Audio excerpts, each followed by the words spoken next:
నంద్యాలలో YCP party అభ్యర్థులు ఎన్నికల ప్రచారం చేపట్టారు. 6వ వార్డులో ఎమ్మెల్యే శిల్పా రవిచంద్రకిషోర్ రెడ్డి, ఎంపీ పోచా బ్రహ్మానందరెడ్డి ఇంటింటికి ఎన్నికల ప్రచారం నిర్వహించారు. ఎమ్మెల్యే శిల్పా రవి మాట్లాడుతూ వైసీపీ పాలనలో అభివృద్ధితో పాటు అర్హులైన ప్రతి ఒక్క ఇంటికి కూడా సంక్షేమ పథకాలు అందజేశామన్నారు. గడప గడపకు మన ప్రభుత్వం కార్యక్రమం ద్వారా వార్డులో ఉన్న సమస్యలను పరిష్కరించడం జరిగిందన్నారు. వాలంటరీ వ్యవస్థను ఆపడం, పేదలకు అందే సంక్షేమ పథకాలను సకాలంలో అందకుండా ఆపడం తెలుగుదేశం పార్టీకి తగదన్నారు. ప్రజలకు మంచి చేస్తున్న వైసీపీ ప్రభుత్వంపై టీడీపీ నాయకులు కక్షకట్టి వ్యవహరిస్తున్నారని, ప్రజలు వారికి తగిన శాస్తి, ఓటు హక్కుతో బుద్ధి చెప్తారన్న ఎమ్మెల్యే శిల్పా రవిచంద్రకిషోర్ రెడ్డి రానున్న ఎన్నికల్లో నంద్యాలలో వైసీపీ జెండా ఎగురవేస్తామని ఆశాభావం వ్యక్తం చేశారు. ఎంపీ పోచా మాట్లాడుతూ ప్రభుత్వం చేసిన అభివృద్ధికి, సంక్షేమానికి ప్రజలు హర్షం వ్యక్తం చేస్తున్నారని, మళ్లీ జగన్నే సీఎం కావాలని ప్రజలు కోరుకుంటున్నారని తెలియజేశారు.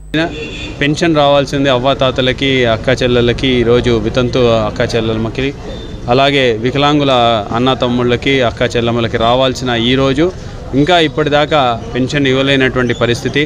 మరి ఇంకొక 2 రోజులైనా సరే పెన్షన్ ఇవ్వలేమని చెప్పేసి చెప్పడం అనేది నిజంగా చాలా బాధాకరం. ఎందుకంటే 1వ తేదీ వస్తున్న వెంటనే పెన్షన్ కోసం ఎదురు చూస్తున్న వాళ్ళు, నా మనవడు, నా మనవరాలు, మా అన్న, మా అక్క తెచ్చిస్తారు మాకు పెన్షన్ అని ఎదురు చూసే వాళ్ళందరూ కూడా ఈరోజు మేము మా ఎలక్షన్ ప్రచారంలో తిరుగుతుంటే వాళ్ళు ఇంకా మాకు పెన్షన్ రాలేదని చెప్తుంటే నిజంగా మాకు కూడా చాలా బాధ అనిపిస్తోంది.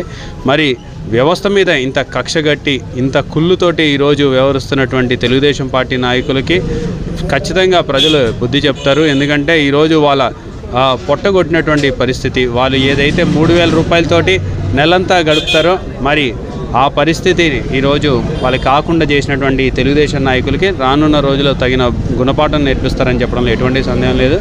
100కి 100% మన వైఎస్ఆర్సీపీ జెండా నంద్యాలలో ఎగిరేయడం ఖాయం. మరి రానున్న ఎన్నికల్లో విజయం సాధించడమే కాకుండా ముఖ్యమంత్రిగా జగన్మోహన్ రెడ్డి గారు కూడా ప్రమాణ స్వీకారం చేస్తారని చెప్పి తెలియజేసుకుంటాం. ఎమ్మెల్యే గారితో 6వ వార్డులో ఎన్నికల ప్రచారం స్టార్ట్ చేయడం జరిగింది. ఈరోజు వార్డులో కంటిన్యూగా వార్డు అంతా ఈ ప్రచార కార్యక్రమంలో ప్రజలంతా కూడా ఈ యొక్క అభివృద్ధి, సంక్షేమం గురించి